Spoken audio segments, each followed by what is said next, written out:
Pernah nggak kalian ikut upacara bendera saat masih sekolah? Atau nonton timnas sepak bola Indonesia sebelum bertanding?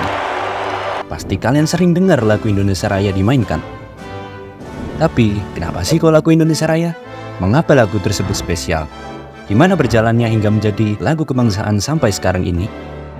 Kalian mungkin udah nggak asing sama pencipta lagu Indonesia Raya, W.R. Supratman. Tapi, apa alasan W.R. Supratman menciptakan lagu tersebut? Gimana perjalanannya sebelum dikenali sebagai tokoh bangsa sekarang ini?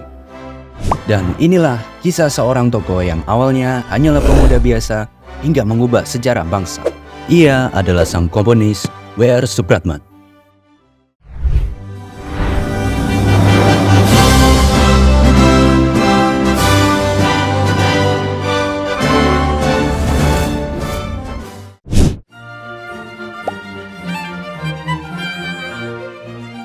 Wage Supratman lahir di Jatinegara 9 Maret 1903. Ayahnya, Jumeno Senen, merupakan tentara Genil, sedangkan ibunya bernama Siti Senen. Saat umur 9 tahun, Wage sudah ditinggal wafat oleh ibunya. Setelah kepergian sang ibu, ia kemudian tinggal bersama kakaknya Rukiem dan kakak iparnya Van Eldik di Makassar pada tahun 1914. Selama di Makassar, Wage diasuh oleh keluarga Van Eldik. Selain sebagai staf militer, Van Eldik memiliki bakat lain yaitu bermusik.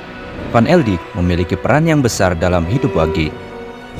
Wage kemudian diangkat menjadi anak angkat Van Eldik dan mendapat nama Rudolf di tengahnya. Kini namanya menjadi Wage Rudolf Supratman, nama yang kita kenal sampai sekarang ini. Wage kemudian bersekolah di ELS, salah satu sekolah yang cukup elit di masa itu. Tetapi ia pernah mendapat perlakuan buruk saat sekolah, hingga ia dikeluarkan dari ILS hanya karena status sosial pribumi.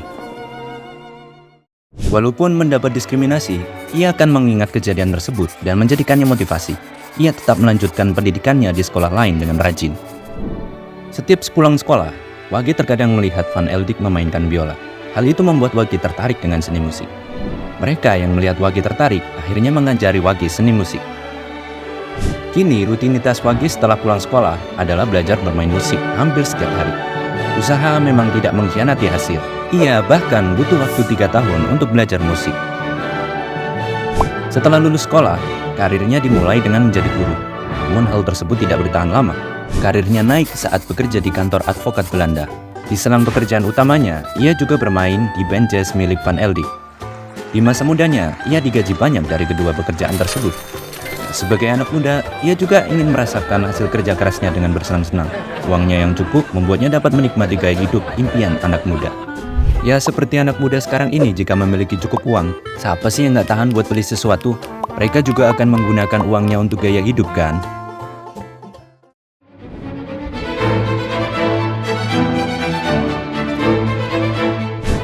Hari demi hari ia lewatkan dengan hidup yang gitu-gitu aja. Tapi di dalam hatinya ada sesuatu yang mengganjal.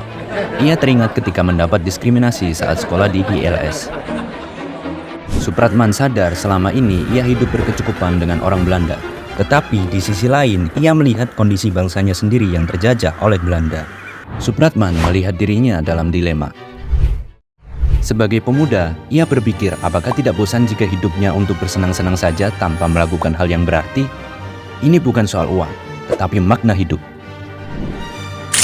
Pengaruh berita dan tokoh anti-kolonial yang sering ia baca membuka pandangan baru baginya. Yap, nasionalisme. Tidak seperti ayahnya, ia setuju dengan konsep nasionalisme demi nasib bangsanya. Semenjak itu, Supratman mengalihkan perhatiannya ke masalah politik. Ia berpikir untuk berjuang dengan passionnya di bidang musik. Ia terinspirasi oleh lagu La Marseillaise.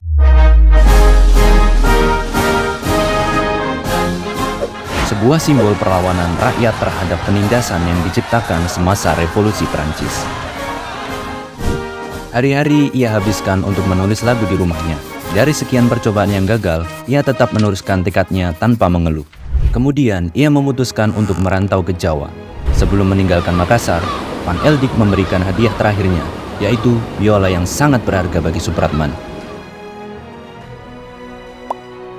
Saat berada di Jawa, ia sempat berpindah-pindah pekerjaan di bidang jurnalistik. Namun, hidupnya di perantauan dengan uang pas-pasan sangatlah sulit baginya, karena Ia hanya mengandalkan gaji wartawannya yang cukup kecil dibandingkan dengan pekerjaan sebelumnya. Pernah suatu ketika, ia meminjam baju temannya hanya karena tak mampu membeli baju formal untuk bekerja. Kondisi tersebut memanglah sangat pahit baginya. Ia rela hidup susah dan keluar dari zona nyaman. Tetapi menurutnya, itu adalah harga yang harus dibayar untuk mewujudkan perjuangannya. Hingga suatu saat, ia mendapat tugas untuk meliput berita di Kongres Pemuda pertama di Batavia. Supratman memanfaatkan kesempatan tersebut untuk mengamati gagasan dan aspirasi dari organisasi pergerakan nasional. Semenjak itu, ia turut aktif dalam berbagai organisasi atau gerakan pemuda. Hal itu membuatnya terinspirasi untuk melakukan langkah yang lebih besar. Dari semua ide dan inspirasi yang ia dapat, ia kemudian menulis konsep lagu kebangsaan, sebuah himne nasional. Supratman berpikir untuk menampilkan karya lagunya saat Kongres Pemuda kedua. Dengan bermodalkan biola hadiah Van Eldik, ia kemudian mengambil kesempatan besar dalam hidupnya. Sebuah kesempatan yang merubah sejarah bangsanya. Ia memainkan biola tersebut dengan irama yang membuat hadirin Kongres bersorak dan bangga. Lagu yang dimainkannya adalah Indonesia Raya. Setelah Kongres Pemuda II, lagu Indonesia Raya menjadi populer di seluruh penjuru Nusantara. Ia mulai dikenal oleh tokoh-tokoh lain sebagai pencipta lagu Indonesia Raya. Ia bahkan sempat bertemu dengan Bung Karno. Selain itu, W.R. Supratman juga menciptakan beberapa lagu bertema kebangsaan yang lain.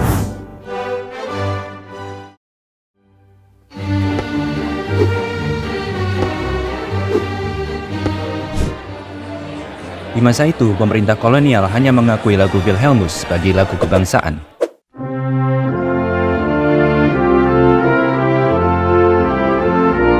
Kepopuleran lagu Indonesia Raya dapat menyaingi lagu Wilhelmus. Akibatnya, pemerintah kolonial menjadi cemas melihat perkembangan lagu tersebut. Hingga pada tahun 1930, Gubernur Jenderal De Graaf melarang lagu Indonesia Raya. Dulu, ia memang anak pribumi yang dianggap remeh oleh Belanda. Tapi sekarang, lihat, ia bahkan bikin pemerintah kolonial panas karena lagu kesayangannya, Wilhelmus, geser kepopulerannya oleh lagu Indonesia Raya. Walaupun berada dalam masalah, ia tetap melanjutkan perjuangannya dengan membuat karya lain. Akibatnya, W.R. Supratman harus berurusan dengan pihak pemerintah kolonial.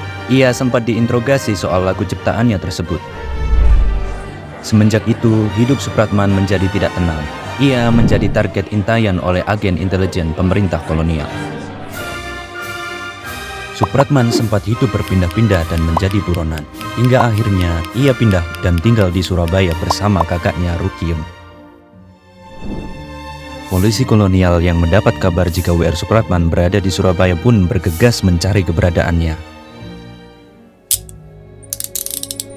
Namun sangat disayangkan, ia berhasil ditangkap pada tahun 1938 saat menyiarkan lagu ciptaannya.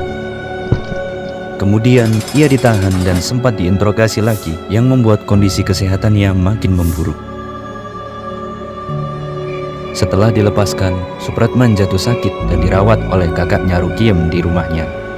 Hingga akhirnya, W.R. Supratman mengembuskan nafas terakhirnya pada 17 Agustus 1938 di usia yang cukup muda, yaitu 35 tahun.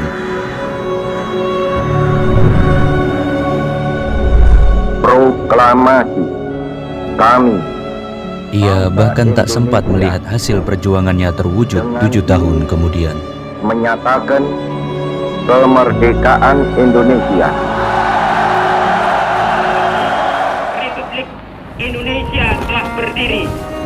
The Republic of Indonesia has been proclaimed. Setelah wafatnya sang komponis, karyanya tetap diakui oleh masyarakat luas.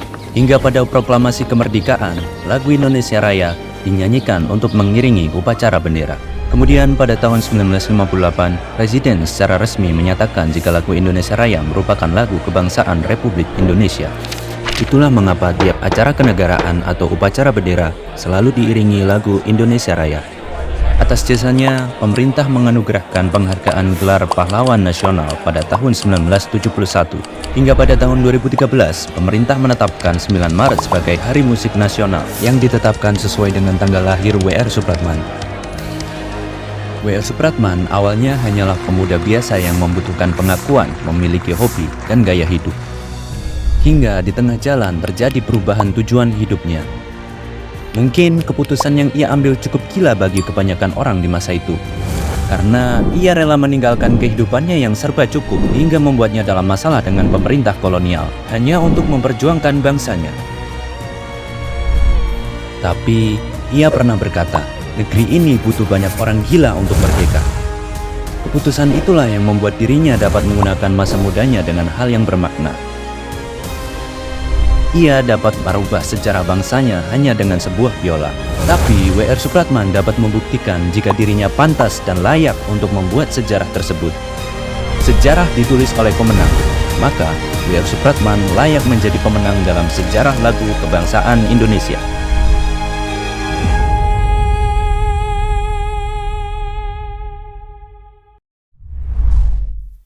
W.R. Supratman hampir sama seperti kita yang sedang mencari jati diri, memiliki passion, potensi diri, dan keterbatasan sumber daya. Namun, hal-hal itulah yang membuka peluang untuk mengembangkan diri dan tetap konsisten pada pilihan hidup yang dijalani. Sama halnya dengan pemuda penerus bangsa yang memiliki potensi diri pada tiap karakter. Di era ini, anak muda memiliki cara masing-masing untuk berjuang dan mengembangkan diri. Semua itu kembali pada pilihan masing-masing. Apakah hidupnya digunakan untuk berjuang atau menikmati hidup yang ada tanpa melakukan perubahan? Pemuda memiliki peran yang besar untuk membawa perubahan di masa mendatang. Aksi sekecil apapun akan berarti bagi diri sendiri maupun masyarakat.